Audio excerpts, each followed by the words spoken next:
नमस्कार, मैं अंजना और आप देख रहे हैं जाग महाराष्ट्र टॉप 10। आइए रुक करते हैं आज की बड़ी खबरों पर।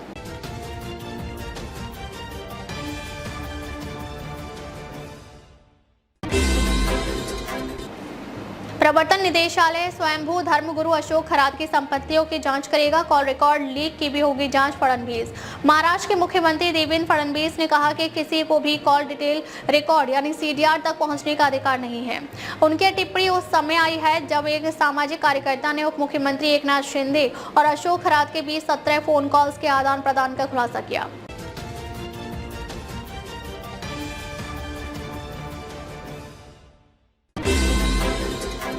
जैसे जैसे अमेरिका और ईरान के बीच तनाव बढ़ता जा रहा है, भारत के विदेश मंत्री सुब्रमण्यम जयशंकर को उनके ईरानी समकक्षी सैयद अब्बास अरागची का फोन आया। दोनों नेताओं ने द्विपक्षीय संबंधों और पश्चिम एशिया में बढ़ते तनाव पर चर्चा की। सोशल मीडिया प्लेटफॉर्म एक्स पर पोस्ट करते हुए एस जयशंकर ने कहा, ईरान के विदेश मंत्री का फोन आया, वर्तमान स्थिति पर चर्चा की।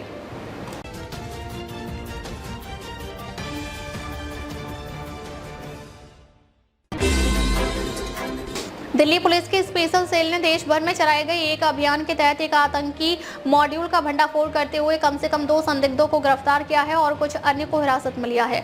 पुलिस के अनुसार मुंबई से गिरफ्तार किए गए दोनों आरोपी कथित तौर पर इस्लामिक स्टेट यानी IS से प्रेरित एक अत्यधिक कट्टरपंथी मॉड्यूल का हिस्सा थे और रिमोट कंट्रोल से चलने वाली खिलौना कार में बम लगाकर हमले की योजना बना रहे थे।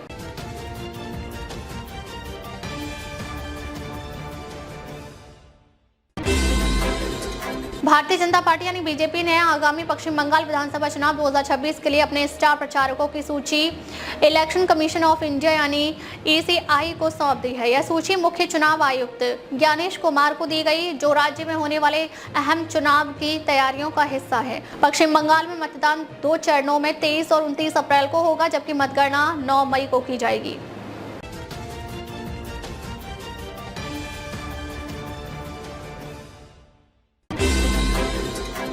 बॉम्बे हाई कोर्ट ने कहा है कि रेलवे को ऐसे सुधारात्मक कदम उठाने चाहिए जैसे प्लेटफॉर्म पर सार्वजनिक घोषणाएं करना, ताकि यात्री प्लेटफॉर्म के किनारे बनी पीली पट्टी को पार ना करें। कोर्ट ने यह भी सुझाव दिया कि इस पट्टी को नियमित रूप से पेंट किया जाए और ज्यादा ध्यान आकर्षित करने के लिए इसे लाल रंग में बदला जाए।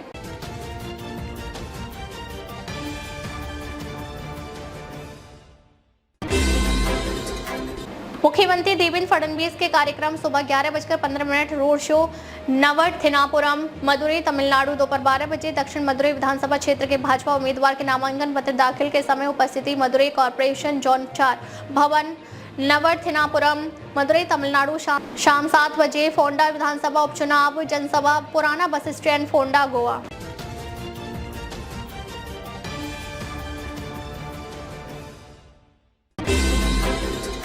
माननीय सुनेत्रा पवार आज बारामती विधानसभा क्षेत्र में होने वाले आगामी उपचुनाव के लिए अपना नामांकन पत्र दाखिल कर रही है। हम सभी की यह सामूहिक इच्छा है कि यह चुनाव निर्विरोध संपन्न हो, इसलिए हम नामांकन दाखिल करने वाले अन्य उम्मीदवारों तथा उनके संबंधित राजनीतिक दलों से विनम्र अनुरोध करते हैं कि वे इस चुनाव को निर्विरोध आगे बढ़ने दें। हमें पूरा विश्वास है कि वे हमारे इस अनुरोध को स्वीकार करेंगे।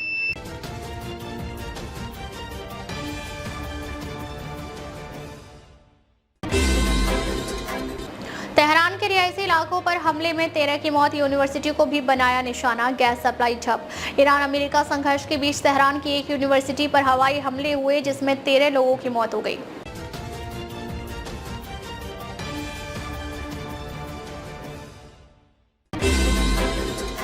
बेतुका और बेवकूफी भरा 48 घंटे में सीज फायर की धमकी पर ट्रंप की ईरान ने उसी की भाषा में दिया जवाब। ईरानी जनरल अली अब्दुल्लाही ने चेतावनी दी है कि यदि ईरान पर हमला हुआ तो क्षेत्र में अमेरिकी सैन्य ठिकानों के लिए नरक के द्वार खुल जाएंगे।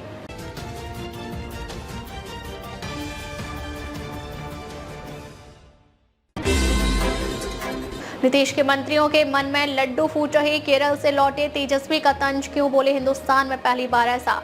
केरल में चुनाव प्रचार से लौटे तेजस्वी यादव ने नीतीश सरकार पर तीखा हमला बोला। उन्होंने सरकार को हर मोर्चे पर विफल बताते हुए भाजपा पर भी निशाना साधा।